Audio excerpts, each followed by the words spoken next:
Well, hello there, friends. And because we're on the internet as well as television, hello there, foes. It's good to see you and your rage. It's me, Kevin Pereira, and you've just stumbled into Attack of the Show presents The Loop.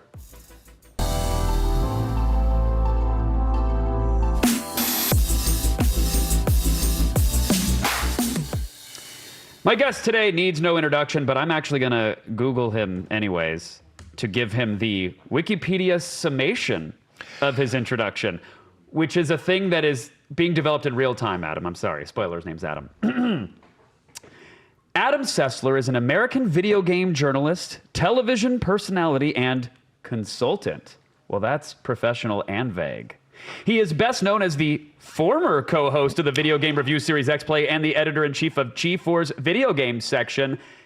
It's time to update the wiki. Ladies and gentlemen, Adam Sessler is here. Hello. Okay, hold on. I've got to make a comment about that Wikipedia entry. Oh, the best part is, this was a long time ago, but there's that section of Wikipedia where people who are writing the pages can have discussions. And so one of the discussions, I think, was regarding my sexuality. Oh. Whatever. But is that what it said? Adam's sexuality is best defined as? Yes. Whatever. And they said he claims to be married, and we believe, and like more or less, we believe it's an Asian-looking woman, which is like they just couldn't like commit to Asian woman. You know, my wife's Korean American. But this is where it gets really good. But she may just be a decoy like Ava Braun. What? And I'm like, decoy, I think they meant beard. And it's like, you went right for Hitler's girlfriend. Like, there's so many other people that we could have like used as an analog for that. Yeah, there's no in between. There's no margin. It's one of the bookends for you. Yeah, it's like, what's the theory? Like how long something takes to invoke the Nazis? Yeah, well for you, it's one sentence exactly in a Wikipedia comment about my sexuality. Did you leap into there by any chance? Did you ever try to correct your own Wikipedia? No, I think I one time at a Comic-Con or a PAX panel asked someone else to change it because it had my middle name as something different. I can't remember what it was. Like my middle name's Michael, and it wasn't like a bad name or anything like that. It was just like, how on earth did that become my middle name? Everything in your article, I think, has citations needed on it, all over it. I think it's just one big speculative chunk of text. Yeah, I'm trying to be that person in Wikipedia. That's my goal. Well, we got to update it because it says the former co-host for the video game review series X-Play and... current. Wiki, get on it. This is returning, current. Yeah. A relaunched, a rewashed. Did you even update your LinkedIn? Oh, LinkedIn. I think, like, I'm not even on Facebook. Yeah, but there is a Facebook page. My theory is... Is it one of those fan page kind of things where... No, I think because I just never wanted to do Facebook, but I think at the old G4, someone on the web team actually created a Facebook page for me, and then maybe they lost their job, and it kind of got Donnie Brasco'd and was stuck behind enemy lines. Yeah, the keys are locked somewhere in an encrypted vault. Like, the funniest thing is there's all these people that got really angry at me that I wasn't accepting their friend request. I think it was like Michael Pachter. You know, the gaming industry analyst. He's like, you never accept my friend request. I'm like, that's not me. That's not me. It's my picture, it's my name, but not me. Are you sure? It does show the Adam Sessler on Facebook is in a beard enthusiast community. And I don't know if that's facial or relationship. Let's not check the Ava Braun enthusiast community, or really we should just call that Facebook. Yeah. It is an unexpected delight to be chatting with you right now. Not because chatting with you isn't delightful. Oh. I wouldn't expect anything but. The last time you and I sat at a table. Yes. With microphones much like these. Yes. We were discussing G4 in a very different context. Very different context. Because you and I had a bit of a song and dance there over 10 years ago, 12 years ago, 15 years. I mean. Yeah, I think something like that. Yeah. Eons. It was 2012. Yeah. Yeah. It's been a long time ago. Yes. And in the rear view is all that rich history, right? Yeah. Out the windshield, I did not expect to see this. No, because this was not a gleam in the parent company's eye, I guess is the best way to phrase it. The parent company has beady eyes that cannot gleam. Yeah. They are Vanta black. They absorb light, reflecting nothing. No, I'm kidding. Love our corporate sponsors. In fact, shout out shop.g4tv.com. Adam, did you know if you go there and use the promo code RADDY20, you can save 20% off your order before it expires. Oh, that's great. I was feeling a little chilly. I could use the shirt. Shop.g4tv.com. Don't worry, friends. If you missed it, there's going to be plenty more of them in this casual chat format.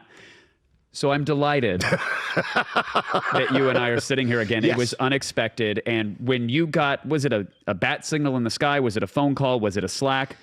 Were you trying to log into Facebook and you realized there were some messages there saying, Adam, we need you, please come back? It was pretty much, okay, so it was pandemic had started. I had left the company I started with some other people. I left that company before pandemic. Pandemic hits, and it's like, wow, okay, my new direction map just got a lot smaller. And then I got a text from Blair asking about my availability. And I had heard some rumors, I would say, for the past year and a half. And I was like, I think I know what that is. I was hearing rumors for like 5 years. Oh, I feel like there was a start. I was hearing rumors that I put more substance in. Yeah. I was hearing stuff, like 5 years ago. And I'm like, sure. And I want a Shetland pony that sings me to sleep. But no, suddenly I'm like, okay, I think there's some substance to what's crossing my desk, I guess. So I was going to ask, where were you in your life that you were able to accept these rumors and entertain them? Yeah, right. Because you said pandemic. I was unemployed and stuck at home, right where they wanted you. Even having, we just went through the launch and everything. I imagine that if I was more gainfully employed, I might still have made the change because it's hard to work for a living. I think that's kind of, I much prefer this. Sure. And in that interim, though, it's not like you stopped playing video games. It's not like you had to put that face on for television and grab a controller and pretend you care about polygons. Yeah. Like that's kind of in your DNA. Yeah, no, and I was consulting. The last time that we saw each other like this, I was consulting on Friday the 13th, the video game. They had just started their Kickstarter, and I was trying to drum up interest. So it was 2015. I believe it was October because, horror games. Right, Halloween. All that kind of thing. Yeah. So I did that. I did some other consulting. The tech company that I started was still very video game centric. It was machine learning to help understand what people were talking about with video games. So it's always been there. It's all I know. It's like I can't make more friends in other areas because I'm just not that type of person. So I just have to lean on the existing ones. That's a good strategy. Yeah. That's good life advice for anyone. It's just, yeah. So I know we've been riding the promo pony well in advance of launching this thing. Not a Shetland, though. Not a Shetland that will not sing you to sleep. Those are very expensive. It's a lot of very, very hyper training. But one day. One day. Dare to dream. In fact, you know what? Let's bring out the pony. Open up the stage doors. No, we've been doing a lot of promotion for it.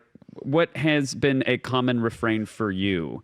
What are the common questions you're getting? What is how is it different? I like the one so are you excited? Like I'm about to go, no.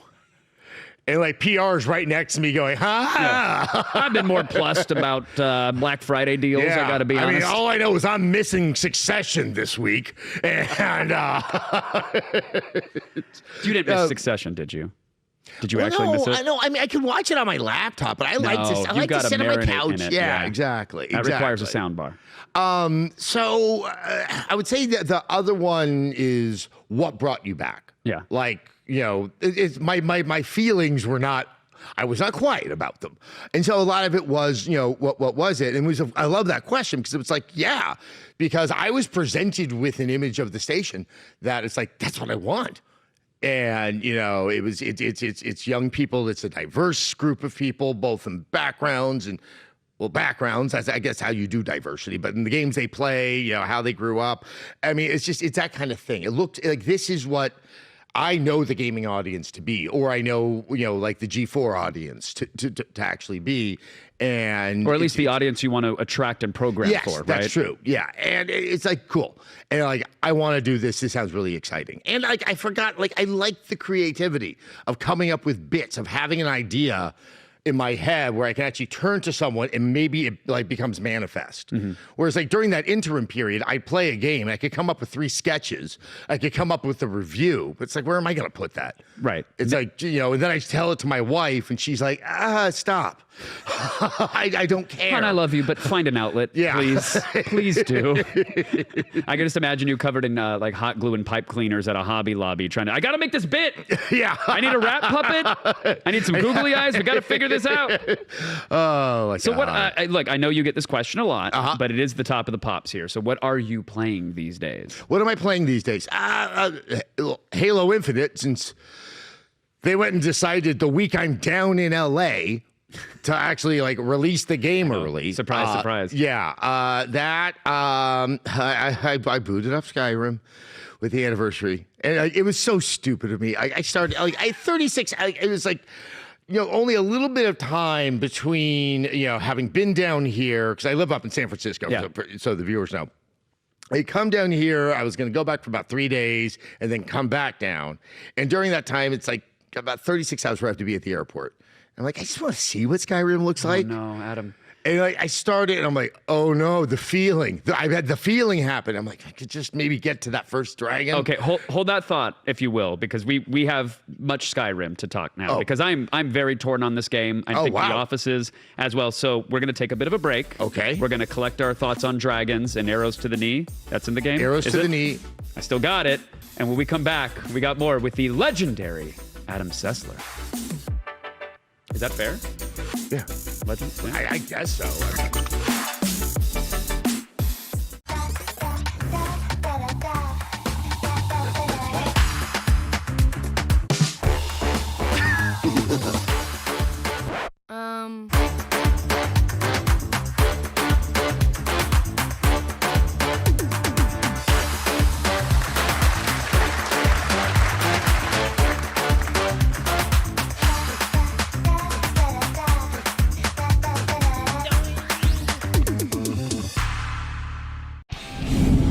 Come on, guys, let's get the W. I'm winning. If you really want to win this, we should do the Pre-draft ritual!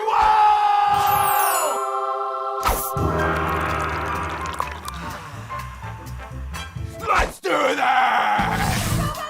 I am going! Oh, crap. We dropped 5 minutes ago and we were killed immediately. That's my bad. Yeah, GG's though.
Oh, hello, friends. We are back with Don't You Call Him a Visionary.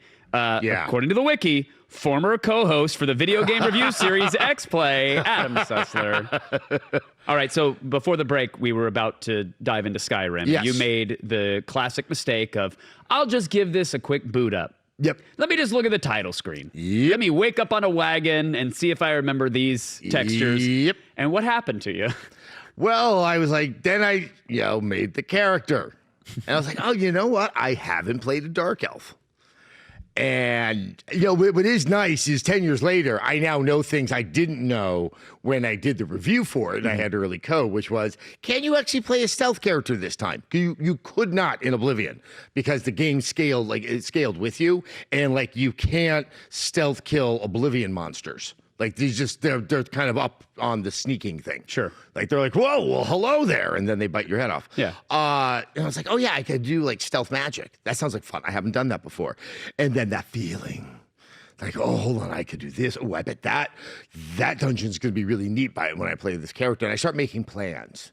And you can't make plans when you have to be at SFO again in 36 hours. Yeah, there's an itinerary. That's your plan. Yeah. You got to be on a plane. Yes, exactly. And here you are sneaking around from dungeon to dungeon. I took a bit of flack for not getting that sensation. I didn't get that feeling. How dare Skyrim. you not I know. force yourself to feel a way, No, Pereira? I have a taste and a preference, and it differs from someone. I guess I'm a monster. Update the wiki. Oh, yeah, this isn't Sundance Channel with its Iconoclast series. Yeah, this is Get in Line, buddy. So I know that they get a lot of flack for re-releasing, for updating, for putting it on new platforms. They wouldn't do that if it didn't sell. Yeah. If people didn't rally around it. Yeah. If I didn't get the tinglies then, do I hop in now? Or has gaming gone so far that the only way to get that rush again is pure nostalgia? God, that's really interesting. I can't imagine that it would suddenly grab you. Maybe. I mean, look, I know that there's games I didn't enjoy because of the period of life that I played them in. You know, like if I feel like a sense of urgency in the world around me, there's certain games that aren't like Civilization is not fun to play. If you are worried, you know, how you're going to make it's hard ends enough to meet. navigate. Yeah, so it's that's a fair point. So any game I play between 0 and 38, my anxious brooding period, I should probably go back and replay. I mean, there's some things. I mean, because there are games where I felt like I didn't like it, and at a certain time, I'm like, oh, maybe I'll go check it out. And I'm like, I do like it this time. I wouldn't say that necessarily would happen with Skyrim, but it's older. It makes me get very excited for Starfield, which is the space tinge game that's coming from Todd Howard's team over at Bethesda. It's almost like I'm going out for that last dinner with that lady I used to date, and we're never going to talk to each other again. It kind of has that feeling. Yeah, you've already changed your status, but we'll clink wine glasses Exactly. one last time. Yeah. And then off we go. So now Starfield. All that we've seen is the logo, right? And the release date. Okay. Oh, great. So those two morsels. That's there was a trailer sometime earlier this year during that thing that could have been E3 that really wasn't. Right. And so I believe it involved, it was a pre-rendered, I think it was pre-rendered, if anything's pre-rendered anymore. Thing of, I think, a person in a spaceship going to space, which, it said all of nothing about the game, and I think quite cleverly. Because if it was going to even try to hide the space aspect of it, that's probably a bad idea. Right. So we know nothing. I was actually talking to people on XPlay, and I guess they've seen some materials where it's been described as Elder Scrolls in space. Something I'm not tempted to read too much into. It's like they didn't say Fallout in space. Elder Scrolls is more successful than Fallout. Even though Fallout and Elder Scrolls themselves, I think, have very, very clear things in common with one another. So, though it would be funny if you had a sword in space, I think that'd be hysterical. I'm okay with I'm playing a swords in space game, and I'm still using, a sword and bashing, knights on the head. Nothing wrong with that. Yeah. Now, Microsoft makes the purchase. Turns out gamers have opinions. That's weird. And folks clamor. And I don't know if you've noticed this, but I got the sense that when, Sony has great first-party games, they have good studios, and it seems that that's celebrated all the time. Good on you, Sony, as a PS fanboy. I love everything you're releasing. Do you think? I think you know where I'm going with this. I know where you're going. I can't wait for you to talk about it because I love to throw shade on this argument right now. I don't understand why Microsoft can't make even a hint or a whisper of a similar move without them being equated to all sorts of negative things, which shall be unnamed. Why the dichotomy with Microsoft buying Bethesda and bringing those games in-house exclusive? Well, the part that I thought was so funny, it was the collective denial of all these Sony fanboys who are like, well, it'd be ridiculous to lose all that money on us Sony players now with Microsoft. I mean, it was like, yeah. They've already, clearly they're developing multi-platform. They're going to release it on our console, right, guys? You can take the plastic off the cushion. She's not going to come back to you, okay? It was kind of, really, if you wanted to see how probably young men try to handle a breakup.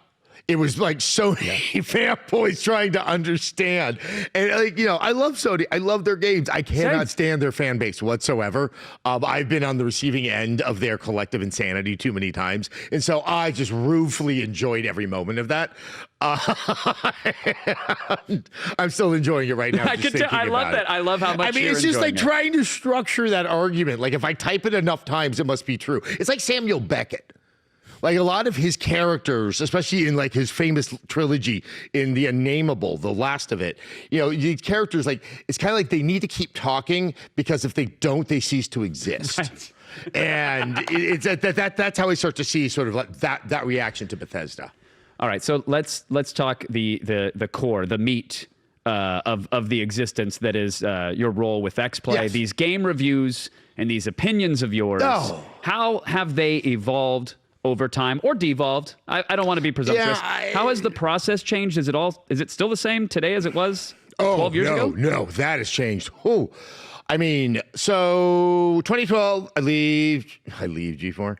I got lefted, let's put it that way.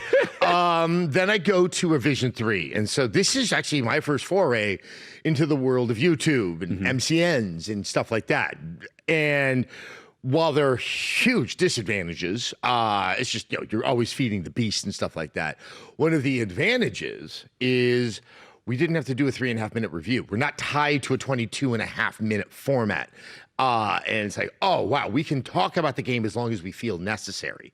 And so suddenly we were doing 7 to 8 minute reviews. And one of the things I really had loved doing back at G4 was less the video reviews, but I loved writing my own reviews that would go up on the website.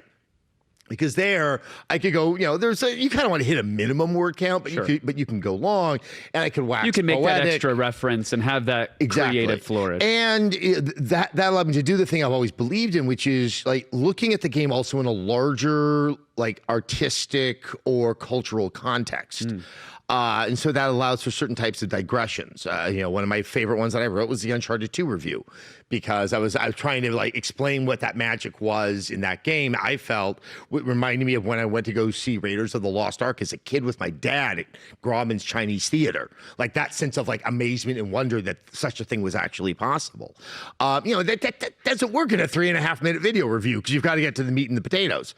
Right, Adam, I'm sorry. I had to insert 2 ad breaks into you just explaining that. I'm sorry. I think you're right. Yeah. Go ahead. Okay, great. Make sure you go to shop. I'm not going to do it right now. Continue, okay. Please. Oh, yeah. If you put in the code Adam Talks Too Much, you don't get a discount. All right. You know what? Shop.g4tv.com. Use the promo code Ratty20. I don't know why I'm shouting it now. And now you can get me just maybe a couple of sweatpants because I'm chilly down there. You know what? On that note, I'm going to actually go to commercial, and we come back. We'll talk about how the review process has changed. You got it. And someone buy this man a sweatshirt. 20% off with Ratty20. I'm a talking ad. Look at me. We'll be back.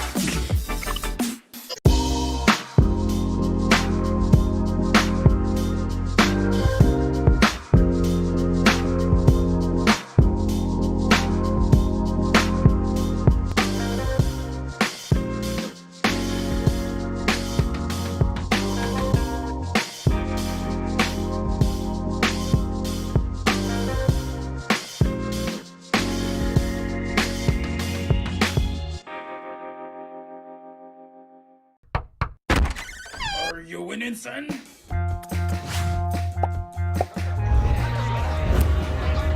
We're arming BasketBot with a handful of infants, and we're going to see who can catch the most. Avali is, in fact, going first. Thank you, Will. BasketBot, do your dirtiest. Okay, baby one, right into the clutches of Avali. That's a good catch. Okay, I only had one baby to catch? That's pretty good. Wait, what? Master Chief? Oh, baby. What? No, baby was... Okay. Is there another baby coming? Oh, no, and the car alarm's going off. The baby is We got 2 babies down. Oh, yeah, I hate to see it. No. Will, what happened out there? What? I missed a lot. We got a lot of dead babies out here, Kevin. Oh, no, you hate to see it, Will. I can smell the plastic baby heads melting against the asphalt right now. Avali, you monster. On your marks. Get set. Throw that baby! Oh, yeah. Baby one, no that was a good problem. catch. Keeping his eyes on the window, tucking the baby beneath the armpit. Up, one. Oh, you got one up the door frame. That one's tough. You hate to see it. This one could cinch it right here on the final baby. Out the window. William Nefferson. Will he win? Down to the bay. That's it. That's a success. Success for William Nefferson. I'm in disbelief. The play was dead, and now the baby is too. Wow. That's content, friends. That is content. That's not fatherly behavior. It is for here. The judges are saying that Will won it. Absolutely. Oh, okay, and wow, okay. Babies are bouncing off the glass. See if he can get one in. Oh, no. Come on, Will. Let's see if we can make this happen. Here it comes. Whipping it. Oh! He caught it by the foot. And back to the foam pit it goes. All right. Hey, everybody. We are back with more from the host of G4 TV's X-Play and future president of the network and future CEO of the Comcast Corporation, Adam Sessler. Real pleasure. Wow. That's Remember us on your journey, us little folk. You got it. Who wave the towel in support of you. If I'm in Philadelphia, I'm supposed to have the cheesesteak, right? That's right. Yeah. Just show up and to I run up the stairs like the Rocky. Arms in the air. Let the pigeons flank you, or doves, or whatever they were in the movie. It. And Yeah, go then you right. have to break the bell more. Yes, you have to karate kick the bell. Oh! It's like a Street Fighter mini stage. Instead of beating up a Honda on the dock, you got to take out the Liberty Bell. Okay, that sounds good. I assume they have it out there for all to just kind of take a swing at. That's exactly what it's there It's for, an yeah. Excalibur. It's actually a new TikTok challenge. Oh! You steal stuff from the restroom at the school, and then you go and you punch the Liberty Bell. I can't wait for like these stories about the TikTok challenges and everyone freaking out. They're like, "There's a new TikTok challenge. It's called Shoot Someone." And it's like And somehow video games will be blamed for it. Oh, of course. Oddly enough, Yeah. which is maybe a topic for deeper in the episode. We were mid-chat before a commercial break about how the process has changed, and you were saying that, you had this, I won't say restrictive, but interesting televised format where you had a precious few minutes to make media about a thing. You enjoyed the more blog version of that because you could take some time with it. And then we were able to do that more in video form. Video on digital, yeah. And I really enjoyed that. I'm very proud of a lot of the reviews I did during that era at Rep3. It was about 2.5 years. And then, I go into the consulting stuff and start the tech company. And when I started back here, I knew things had changed in this process, but I'd always kept in touch with like PR people I knew within the industry. So I was kind of like aware of things from afar. But, games have changed significantly in two big ways. Most games are just much bigger. And like it takes more time to get through the game. And then there's also games now change over time. Yeah, that, when I left, there was a disc. Blow into the cartridge or polish cloth on the disc. Yeah. Because that was the game and that was it. Yeah, exactly. And now day one, there's a massive patch, which might be different from the review copy you got. Rarely, but yeah, and then, I'll touch on that. And then 6 months later, there might be a whole slew of end game content or DLC that suddenly opens up all sorts of possibilities. Or something like Destiny 2, which is a much different animal than it was, originally. And so that idea of we're going to give it our definitive take on the game here, and we're never going to talk about it again. You can't really think that way anymore. To your comment about the day one patches, I don't mind day one patches. I like to play the best version of the game possible. But where that does happen with early code, this isn't in all cases, they would also like you to play the day one patched version of the game if you're evaluating it. So while these games have gotten bigger, there are many instances where the period of time to play it in advance of its actual release or the embargo has gotten much smaller. Yeah. And that to me is very unfortunate because even when reviewing a game, you're not playing a game like a normal person. Like normal people don't play 10 hours straight of a game 3 days in a row. Right. When you're suddenly doing even more, like it's 15 hours, 3 days in a row, it's like things like the repetitive nature of some of the activities are become so much more apparent than someone who's dipping into it, 2 or 3 hours. Right. And it's one thing that I always have still had to become cognizant of that. Like, I can only give what my experience is, but to kind of, sometimes step into the shoes of what would a normal person react to. The with fetch something like quests this. or the resource gathering or just the general grind Yeah. of any play loop, of any cycle Yeah. might be extra grating when you, to your Yes. point, have to barrel through it in 4 days instead of breaking up that experience. Or like, someone's be like, if you're playing one of the new Dooms, you're like, well, I don't know. You just run around and shoot things all the time. Suddenly Well, that's something the like that distillation, might yes. become a little bit more like, wow, it really is just kind of you run around and shoot things. But for everyone else, it's like, oh, I can't wait to get home and run around and shoot things for an hour. Well, how did you feel like Ratchet and Clank recently? Like, I had no need to play that for the hours on end that I did. I wasn't reviewing it professionally. No, but I mean, but I sank every tooth that's left in my mouth into that meal. That is, I would say, like that and Forza Horizon 5 this year, like as different as they are in style, like they are so perfectly made, like polished and technical, that the sheer like physical pleasure of holding that controller and doing those things on the screen is just like, it's so good. And that's something. That's a rarity, but it seems to be happening more commonly now in game design because we're all the learnings of previous generations are always coming into play. Yeah. You mentioned that the time to review is becoming less and less, and obviously for your profession, that can be difficult. That's a challenge. I'm sure it's strenuous and probably frustrating. For the consumer, I also hear, like even Battlefield recently. There wasn't a ton leading up right to it. No. And then gamers seem to catch on, not just with, I'm just picking that because that's the last comment I remember from a Shack News discussion thread. But, anytime there's game's coming out in 48 hours and we sure haven't seen a lot of reviews of this thing or even previews, that's starting to signal to the audience that there might be something wrong with the game. I mean, even more than that is, back when I actually was consulting, there's one thing I did try to indicate to a few people I consulted with, which is let's take Sony. Sony's pretty good about something, and that's a fairly consistent lead time on their embargoes. Typically, it's 1 week to 10 days ahead. They're able to do that for the most part because almost all of their games are single player, and so there's not like those X factors of servers or anything else like that's there.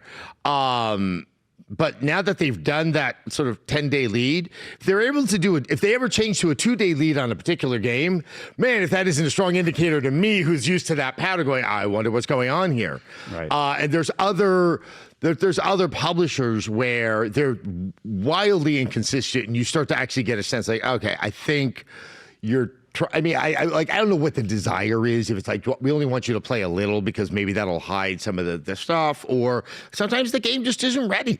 Right. And that's still not a great thing. But it could get ready. Maybe that day one patch will solve it. And to your earlier point, that's something for folks to remember. Like maybe the developers really don't want you playing a version that they know isn't finished, that they've caught some obvious bugs on. And that's absolutely, I mean, developers can have a lot to say in a lot of things. And I even know this from when I've talked to developers a lot, is it's kind of like when we do videos and stuff like that. We're going to see things in that no one else is going to see because we've shot it so many times. We've seen the process of it. Like I can see bad lighting, or I think the timing on that joke was a little bit off, or I wish they had cut it like 1 frame earlier. Sure. Game developers can see that. And, one of those struggles I think always is getting, the forest for the trees. That, you could always make something a little bit better, but at some point you've just got to push the baby bird out of the nest. Right. And if it falls to its death, then it does. No, most creative work is never finished. It's just merely abandoned. Yeah. At some point, you have to, you got to let it go. Yeah. You have to. Yeah. And sometimes they let it go at the right time, and sometimes you might have needed some more homeschooling. Right. I want to point out, by the way, you may have heard a mystery voice. Is it still there? Vanessa? Mystery voice is right here. That's Vanessa Guerrero. Hi. Hi. I know Vanessa. Producer / holder of the keys to Adam's Facebook. Oh, we found it. Oh, really? She can get you in. Oh, Vanessa's got the codes. Yeah. I can get into the Facebook. Vanessa's here to keep me on track, but also Vanessa knows more about everything she does. Anyone ever has a right to, and I don't know how she does it. So Vanessa, at any point, if you need to throw a stapler at me or just interrupt, by all means, please do. Perfect. Yeah, I don't have anything, no math up here, just a lot of video games and references Who to like needs the Epic of numbers? Gilgamesh. No. So Let the Pocket Protector Mass. crew figure out the Hey, numbers. if Triceratops could function with the brain of a walnut. me too. They always say it was the size of a walnut. I think so. Yeah, but it was a yeah. very efficient one. A very Yeah. efficient walnut. There's a I don't know if I've ever had this discussion with you. There's a symbiotic relationship between gaming press or a gaming entity, a Yes. media empire, if you will, even in the early stages, the walnut-sized stages, and the folks that make the product. Yeah. Well, I remember reading. Actually, I remember experiencing old G4. There was a moment where there was discussion of like, hey, we have to look. We want to speak critically about something. And I don't recall if this was a video game product. But it's like, we want to be critical about something, but we got to remember, like, without that access, we can't speak. Yeah. Do you know what I mean? There's a hand, someone's getting Yeah. fed, and you want to be, speak openly and honestly about something. But at the same time, if that hand says, oh, you bit my knuckle, you're not getting review Yeah. code next time. That sounds like an impossible tightrope to walk, and you've been in this industry for eons, and you've been very outspoken, and very authentic. Have you felt that push and pull? Oh, yeah. And not because I deserve to or that the game company was actually doing something. There was a period of time where I think I wore too many hats. You were there. Remember Halo 3?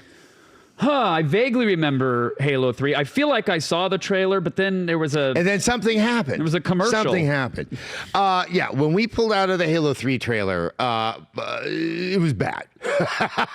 And let's set the table just a little bit more for the new viewers, because there's a whole new audience watching this new G4. This was a monumental moment. Yeah, it was the first time as G4 we were broadcasting a press conference in its entirety. It was Live. Microsoft. It was in Santa Monica.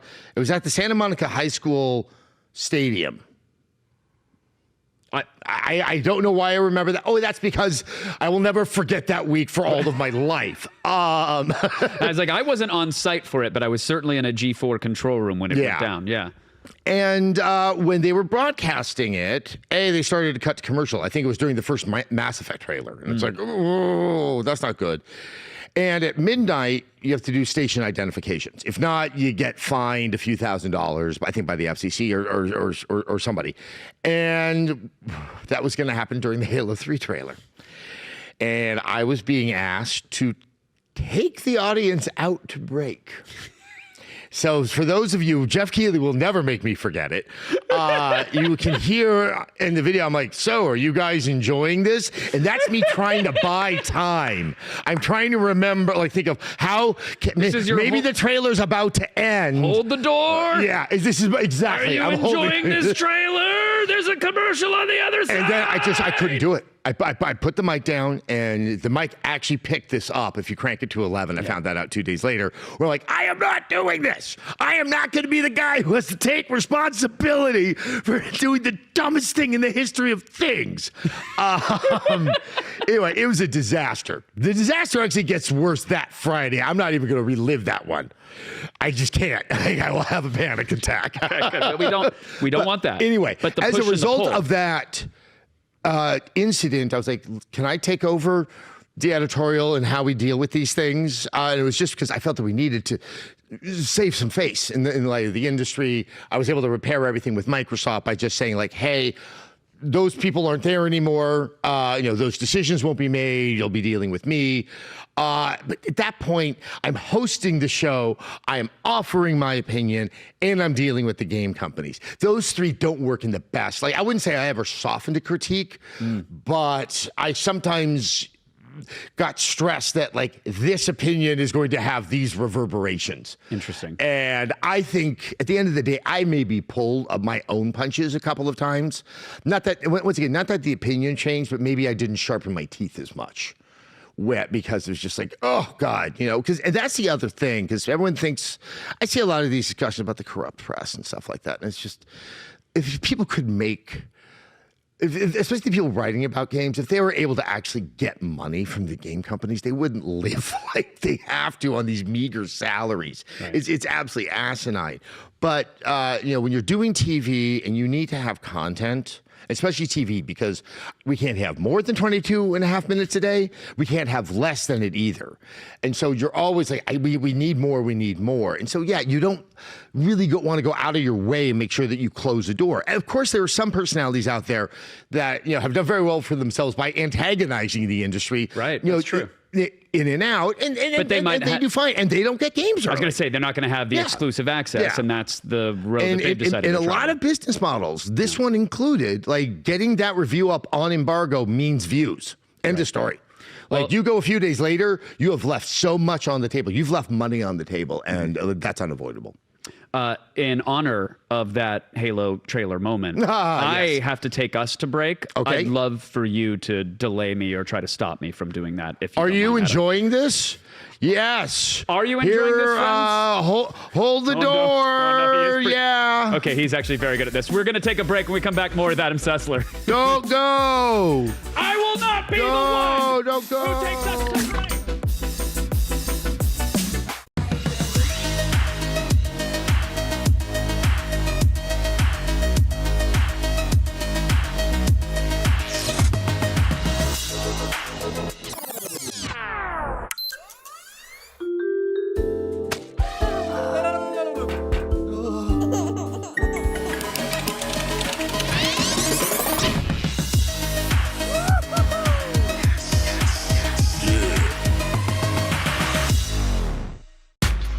At SteelSeries, we make gaming gear so you can be anything you want, except one thing: ordinary.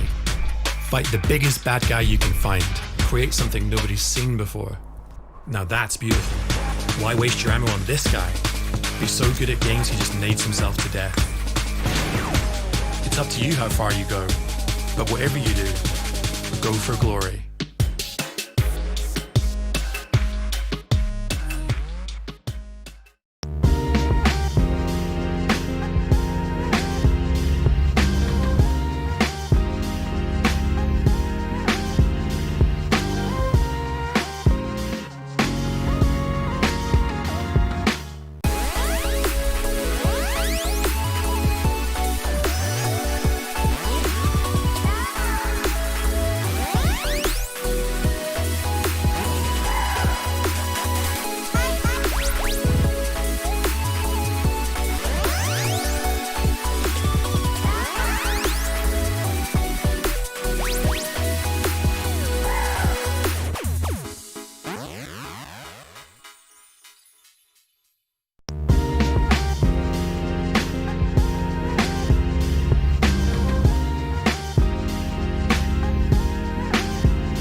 Yes, indeedy. Hello there, friends. Welcome back to Attack of the Show presents The Loop. My guest today is Dr. Adam Sessler. Doctor? We are knee-deep. I can change it.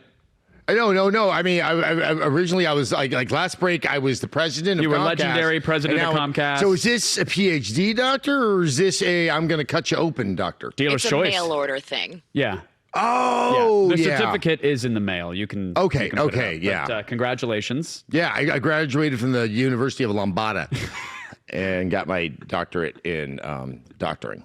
We are, spoiler, friends, this show normally live. Today, this is pre-recorded. Yes. And so if you're chatting along, I hate to burst that bubble, but I guess we could do some generic chat interaction real quick. Yeah. That's great. You guys are awesome. Oh, do you see that comment, Adam? Wow. I love my fans. They're the best. Wow. F's in chat. Thank you all. Chat's going crazy. They're going, it's Wild. scrolling so fast. The reason I mentioned we're pre-tape is A, I'm unprofessional and I'd like shattering the fourth wall like Kool-Aid. But B, for the folks that are watching this, we are on the precipice of a Thanksgiving and a Black Friday. Exactly. Two great tastes that go great together, apparently. I guess so, yeah. Yeah. Yeah, and then, and I believe this is airing on a Wednesday, and I just don't want to give anybody the perception that I like them so much that I will fly home the Wednesday of Thanksgiving week. Sure. So, yeah. Sure. Okay, so now the table is set. You have a rich tradition that is the Thanksgiving game. Yes. What is this year's Thanksgiving game? Or for those who don't know, maybe we take a step back. Yeah, let me talk about what my Thanksgiving game is that, usually all the major games come out by Thanksgiving. There's an exception this year with Halo Infinite, I guess, campaign. That's coming out 7th or the 9th. I don't know. Whenever our wonderful editorial guy, who isn't me, Danny Pena, hands me a code. So Thanksgiving game was always, I finally got some time off from what was the second busiest time of the year, the other being E3. And it's the game I, by choice, decide to play over the long weekend. And I really like, I think one time, I think it was Metal Gear Solid 2.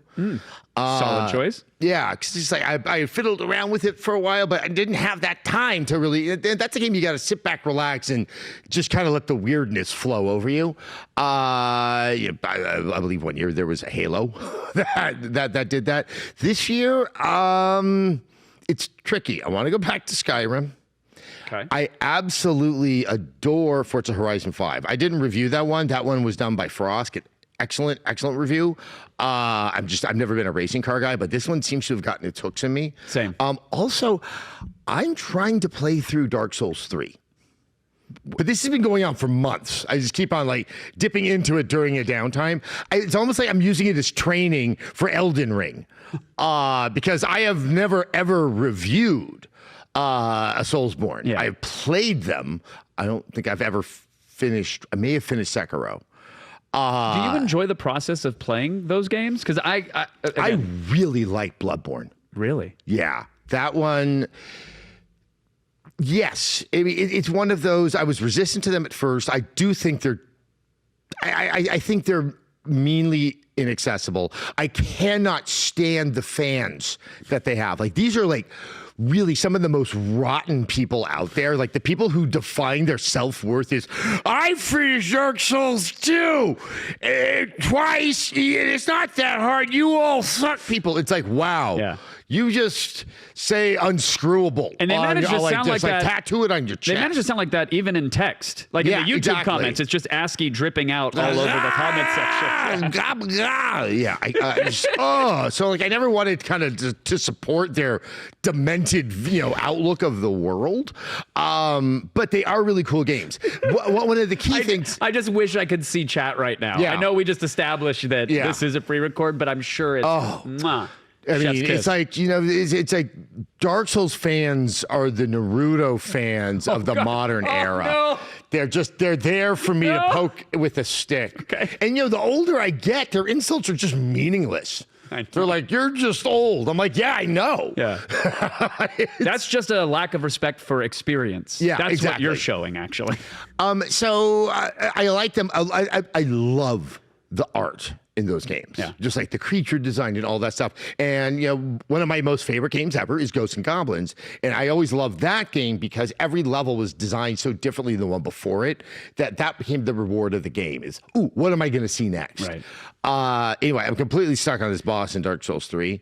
And it's just like one of these days, I just want to get past it. So this might be a chunk of your Thanksgiving Day. Yeah, game play? woe be it to my wife because she knows that I'm playing the Souls game. Oh, okay. Because it's like, wow, didn't know you could string those expletives together in such a clever way. That sounds scary. Or because she's a lawyer, and during COVID, she's also like on with other lawyers or maybe with a judge. Yeah. Here's this Honey, whack and fraz and daz and do. The Zoom noise suppression can't filter out all those words. It happened when we were reviewing Back 4 Blood. I was playing with other people on XPlay, and I kept on referring to one of the enemies as Mr. Handsy. He's got a really big hand, and I guess she was deposing somebody. No, Mr. Hansy! It's like, Mr. Handsy, stop it, Mr. Handsy. And, they have no context for this, and they're like, wow, nice household you got there. That's all the context they need. Yep. Oh God. Okay, and then so Black Friday is upon us as well, and for some that is a rich tradition of sleep deprivation and stepping on necks to save a couple dollars on a Blu-ray. And like really exporting images of America that only can warm the cockles of the rest of the planet. Especially the ones where like, wow, what they're killing each other over a Cabbage Patch Kid, and I would like to feed my child. Dare to dream. Yeah. Now I still see slick deals spreadsheets with shout outs to the big box retailers are going to drop the price of something by $10 to try to get you in, which, $10, a steep drop. Yeah. But in the day and age of digital delivery and plenty of developers and publishers offering coupon codes directly and whatnot, like does Black Friday still have a big meaning? No. Well, also, you need to have a supply chain that isn't like, my colon down at the San Pedro docks here. What? if we can't were get live, some Metamucil sponsorship if in we this were house? live, I would ask Discord for a Photoshop of that right now.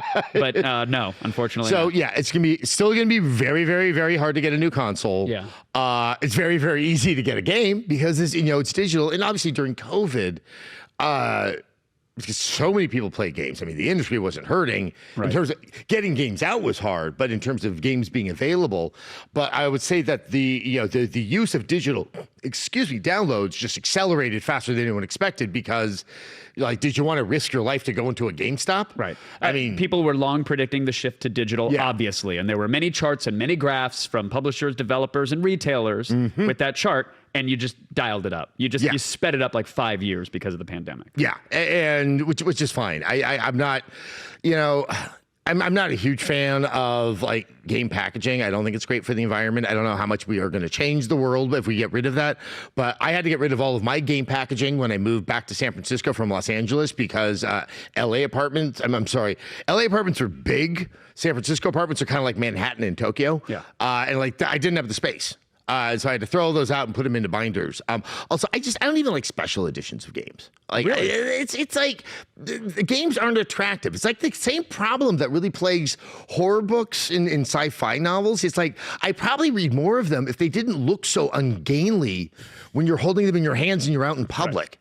And just game packaging is just it's ugly. But so are we talking throughout your career amassing physical copies, limited edition things, special editions, press, unique collectibles and whatnot? I have a handful of those. There's a few neat things I've received over my years. You kept some of those? Yeah. I have the Scarborough Fair gun from Bayonetta that's in a glass case. They made only a limited number of those, and it's just so cool. And I got this 9-year-old godson who doesn't really understand why a grown person that complains about his back all the time has access to all of these cool things that he can only dream of. So but the process of paring the other stuff down, was that difficult or emotional or surprising? No, to you? getting rid of the packaging. I had to go through half a bottle of Makers with my wife going you're doing great, baby. You're doing great. Yeah, I mean, it was probably the closest I'll ever get to giving birth.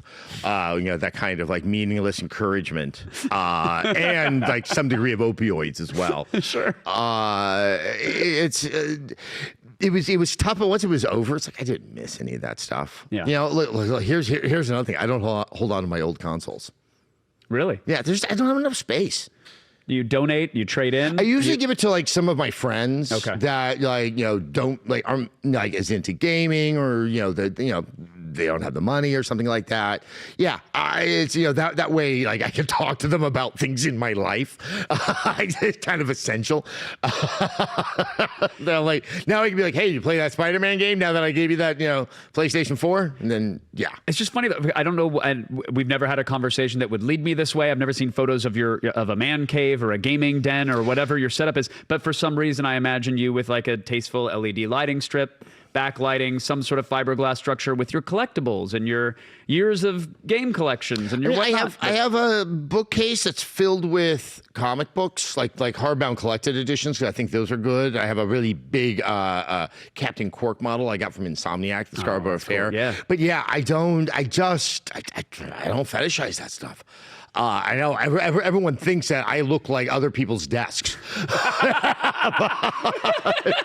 But I kind of like the clean lines and a nice sofa. So love it. I like appeasing our corporate overlords. Oh, yeah. And I love ad breaks. Do they need a back rub or something like that? We're going to give them one right now in the form of a commercial break. When we come back, we actually have your questions for Adam Sessler plus a fun X-Play related game. You don't want to miss it. Ooh, or maybe you do. I don't know. I'm not you. You live your life. But we'll be back after this.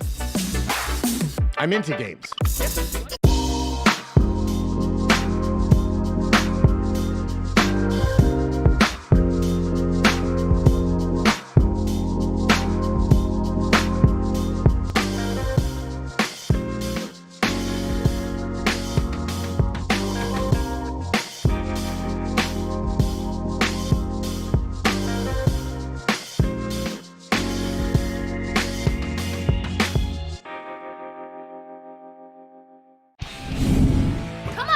get the W. I'm winning. If you really want to win this, we should do the Pre-draft ritual!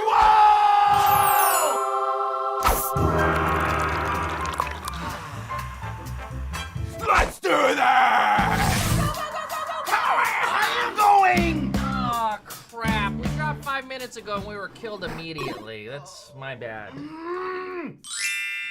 GG's though. Hi, I'm the Black Hokage. You could game with any network that never stopped gaming, or just G4. Before I moved to LA, I considered calling myself the Florida Hokage, but I don't get day drunk enough. Hi, I'm Kasim G.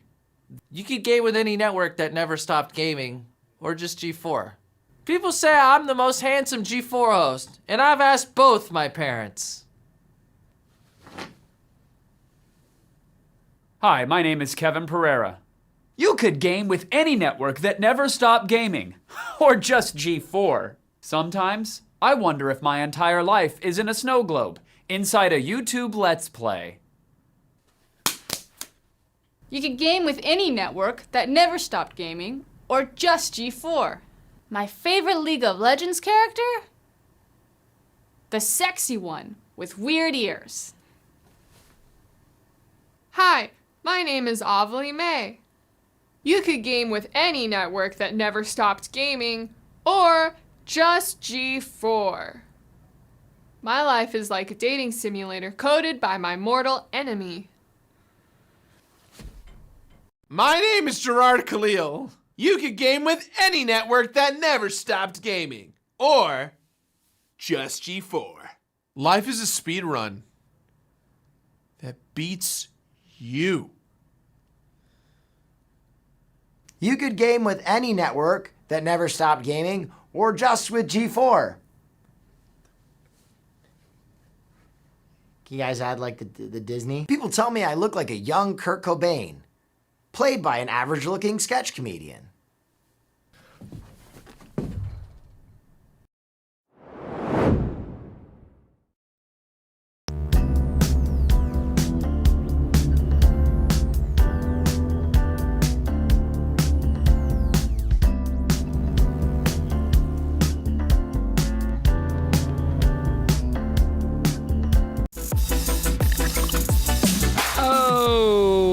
Alrighty, friends. Hi, it's me, Kevin Pereira. Unimportant at best. My guest today is X-Plays host, gaming journalist, iconic, legendary visionary, Dr. Adam Sessler. I don't like being a doctor. The president of Comcast. I'm just President whipping them of all Comcast, together. yeah, and the United Nations. That's right. We're going to have to go 17:9 just to fit your lower third on the screen. We Yeah, just have to add some extra real estate. Xavier is really the fault right, of that. yeah. I'm like, I want more names. He's got such a title. Yeah, and now King has been added to Yeah. it, which I'm just like, okay, now he's royal. He's an endless scroll, and we love him for it. is. Now, Adam, we are not live at the moment, unfortunately, because, again, the engagement... We have passed away. Yeah, we have passed on. This broadcast is pre-taped, but we didn't let that get in the way of hearing from the amazing fan base that you have. We asked the G4 TV audience if they had any questions for you. Turns out they did, so it's time for a brand new segment, because we have never done this before. Oh, so it's like a world record. Literally, yes.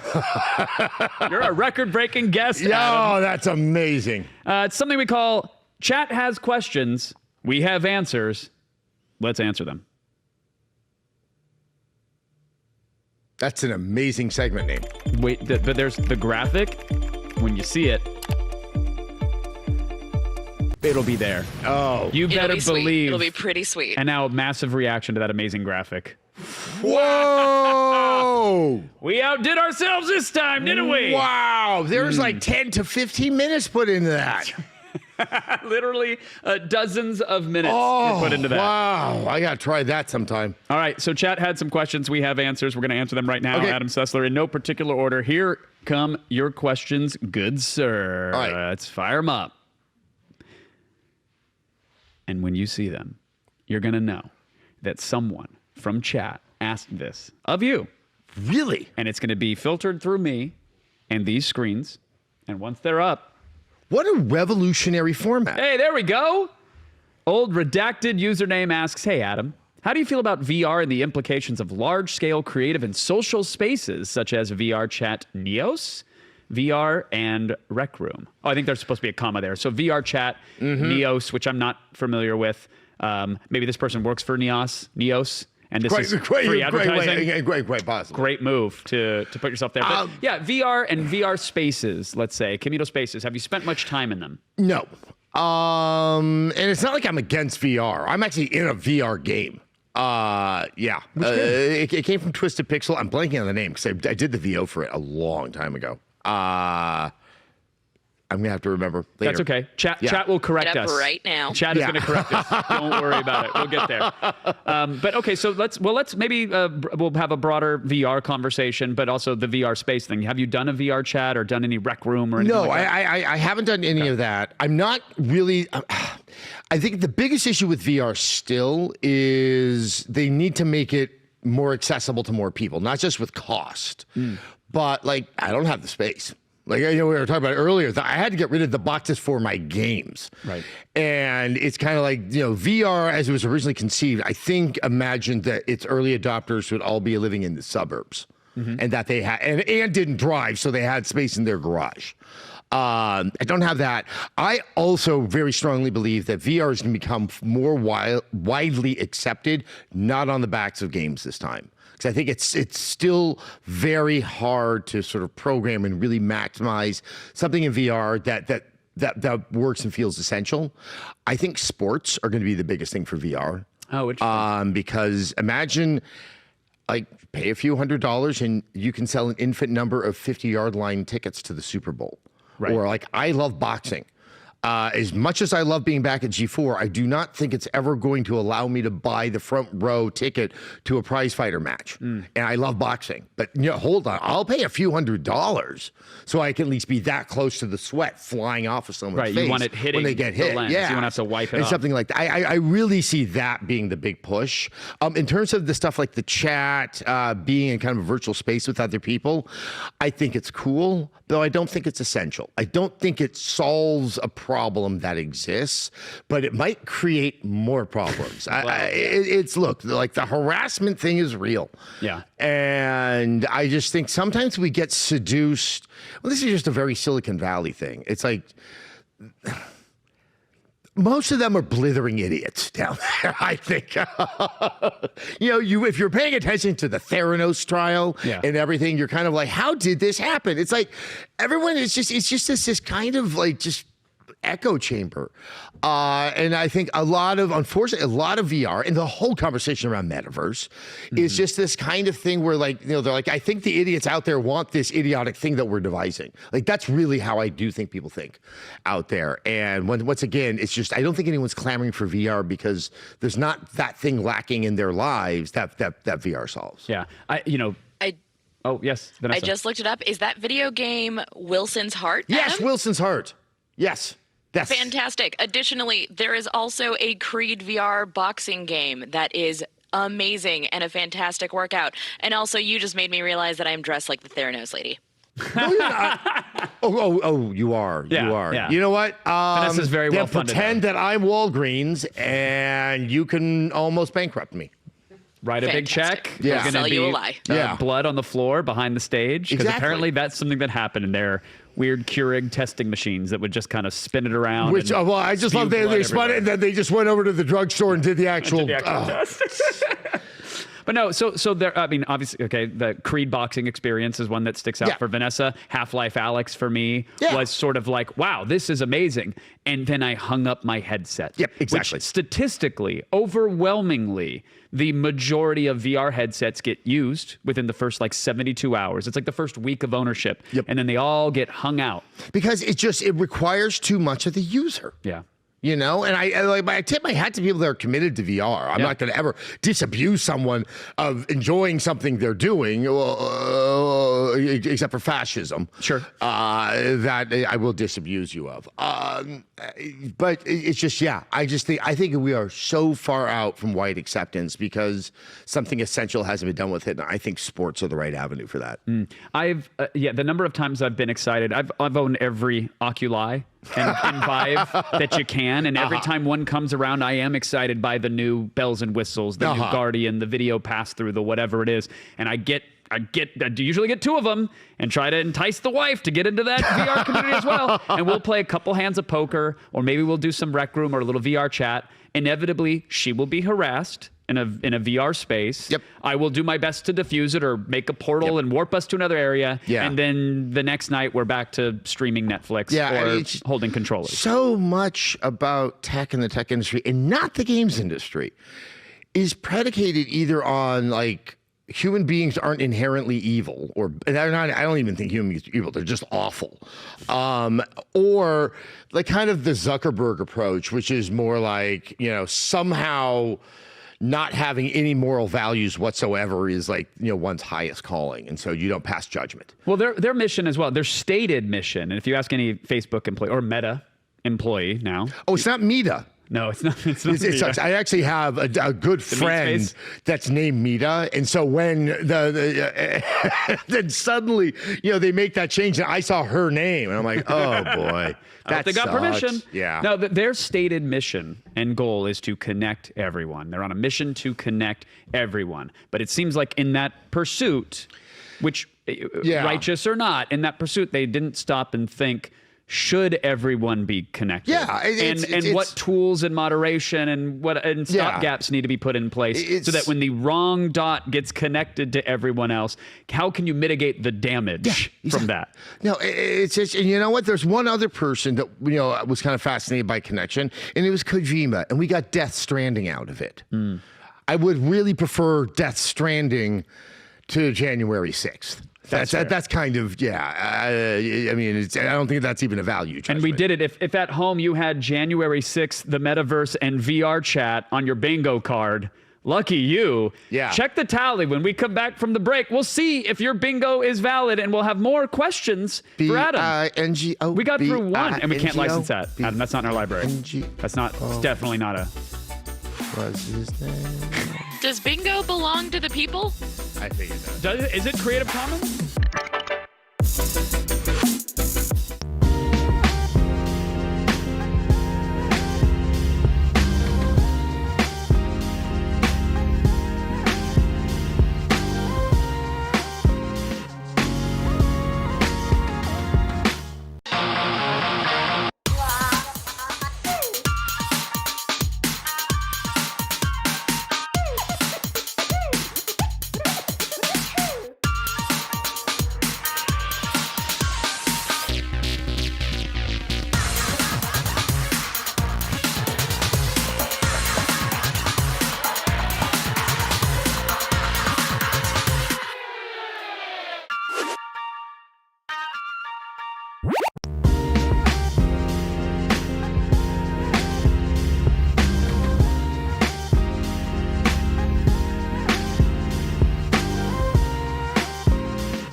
Welcome back to Attack of the Show presents The Loop. I'm Kevin Pereira. My guest today is Adam Sessler, and chat has questions.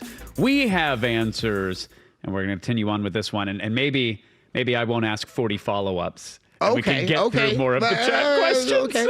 They need their day in the sun. Well, let's get to it right now. Yes, shine the bright light that is the beacon of questioning from our dear chatters. Our next question is from the actual devil. Surprise, surprise. Big fan. Better than all those fake devils. From the Dark Souls community. If you were trapped on an island with all the other G4 hosts with no food, who's getting eaten first? I'm right here, Adam. I mean, well, no, I was thinking right Cassim. Oh, yeah. Yeah, it's that's just, fair. it's like, B-Dave is like, there's more of him. He's our tallest. Yep. but I think we could catch Kasem pretty easily and subdue him. That's my sense.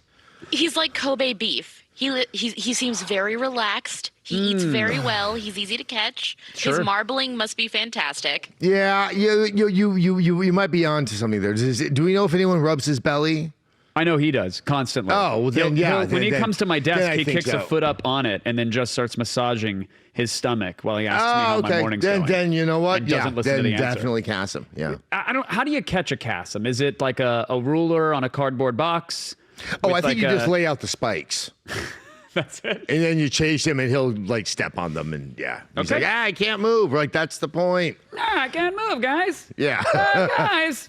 Nah, I can't cast him today. No register. All right, there you go. Kasem, sorry, buddy. Love you, but apparently your dinner first. All right, next question from our community. Makeup Plushie asks, knife or bat? Knife. Yeah.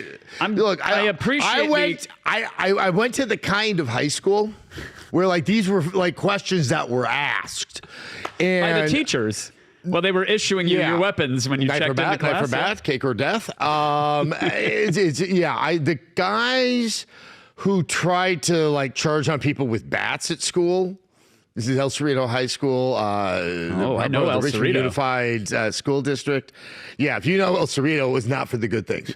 like Skyline High School in Oakland, where like Tom Hanks graduated from. Like they're like, we will not play you in football because we sucked at football, but we were really good for the post game fight. We'd get you in the bleachers. Yeah, that's where we win the game. Is the parking lot. You're not getting to your Miata. Yeah, when I saw fights with bats, it's like those things like they always came like charging in, like kind of like really telegraphing like something's gonna happen. Yeah. Knifings are kind of like you just like kind of walk down the hall, stick it in, and keep going. So, and I think that's more my style. El Cerrito represent. Yeah, yeah. They made me the man I am today. I like that. Just the question of knife or bat could have, warranted 2 or 3 follow-ups, but for you, it was just a second of consideration. Yeah, and knife. directly to knife. Yeah, okay, knife. There we go. Next question from our chat. We've got Minty says, Adam, given your tenure in the games industry, does the Activision situation today make you feel like there has been any progress in the games industry at all for equality? Or has nothing changed? Now, yes. A disclaimer before we answer this.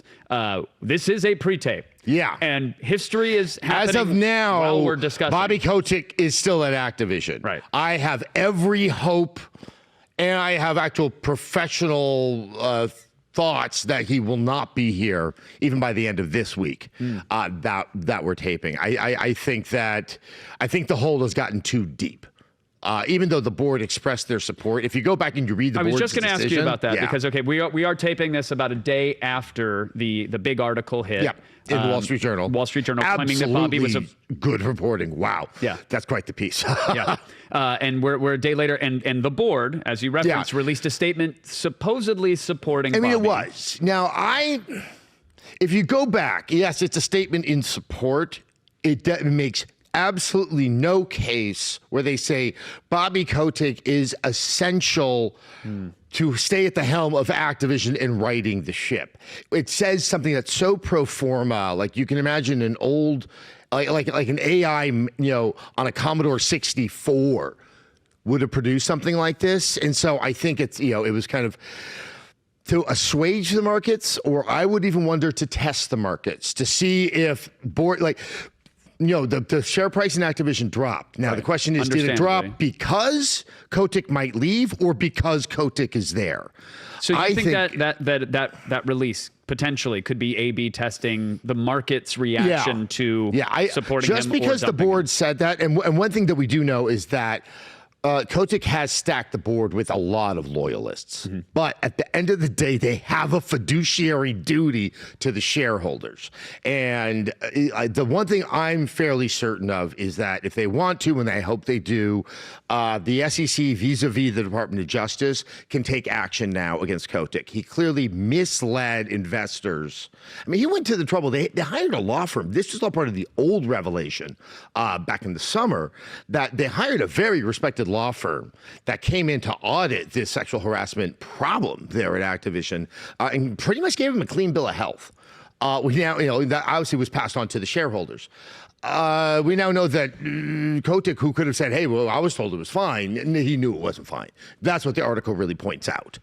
And that could mean that he was misleading shareholders. At that point, if the board feels like, okay, there might be charges brought against him by the feds, that's going to just suddenly turn the share price of Activision into just a top, and you're going to need to kind of stabilize the ship there. Capitalism is going to be the sole deciding factor to remove him. I don't think he has the moral authority to run that company, either. But unfortunately, that's kind of the world that we live in. That's not enough in most cases. And so to that question then of, are we surprised that the Blizzard Activision situation exists today? Has the industry made progress from, I do. I don't think it's massive progress. The fact that these situations came to light, and there was widespread intolerance that this could be allowed to go on, or that this was allowed to go on in the fashion that it did. Obviously, this hit Ubisoft as well. This has hit a lot of companies, and it's not like suddenly the problem emerged in the last 2 years. This was endemic. And it's not even just endemic to games, but games really do have a lopsidedness in gender. Yeah. And so they can be really, really ugly within the game industry. I've heard film and television also has issues. I've heard manufacturing has issues. I've heard it's warehousing. Remember earlier in this show when I said I don't really have much care for human nature? Yeah. I mean, but the thing is, we're actually bringing it to light. And I think that's good. I think there will be progress.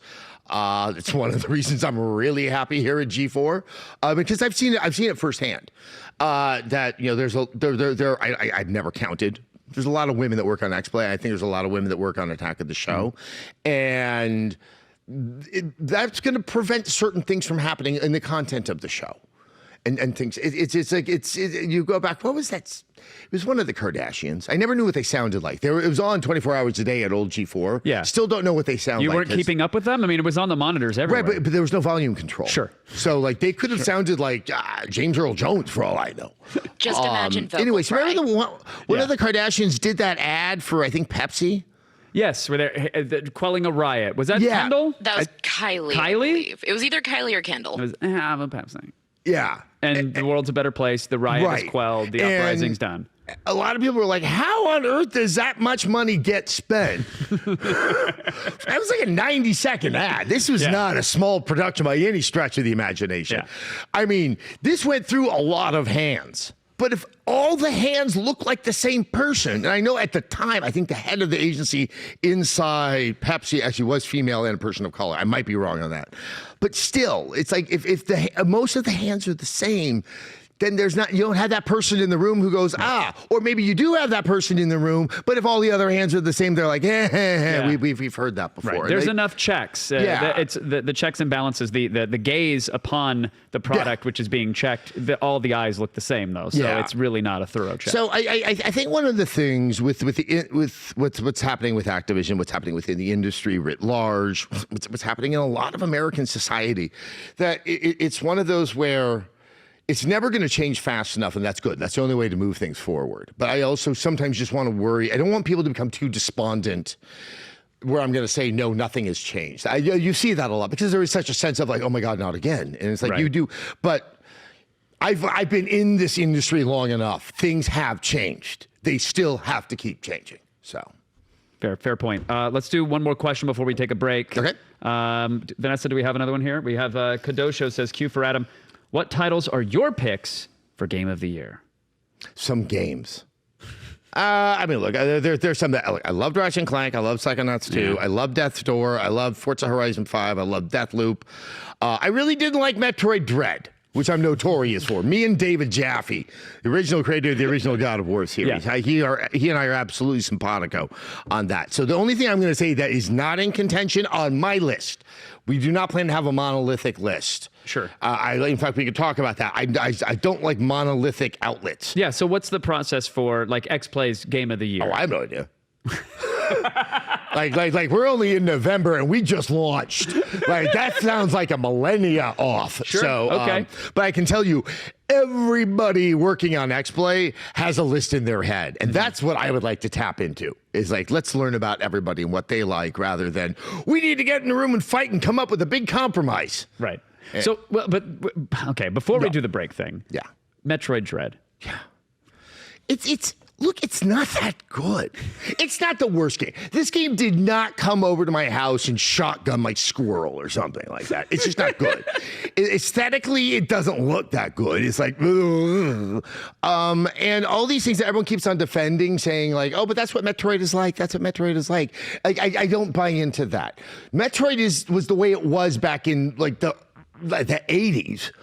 Because like no one really understood game design for a home console yet. And so I'm gonna forgive that. You know, they're like, well, that's what Metroid is like. And like, as I like to say, just because you poop your pants on Tuesday and no one says anything, doesn't mean it's a good idea to do it in the temple on Sabbath. It's like it's the stupidest. It's like, oh no, but that's how things were. Okay, let's like drown women to find out if they're witches. It's like, no. It's like contemporary game design should be designed so most people can like get something out of it. And here they're hiding stuff behind walls. You have to. It's not even the backtracking. The map sucks. And everyone's like excusing it, like, oh, look, Grandma didn't say something racist at dinner, so like let's applaud Metroid. Oh, it's like the Dark Souls of fans. The controls are okay, though, right? They're fine. That was the note I wanted to go to break on. We'll be back with more Adam Sessler after this. I mean, seriously. Metroid.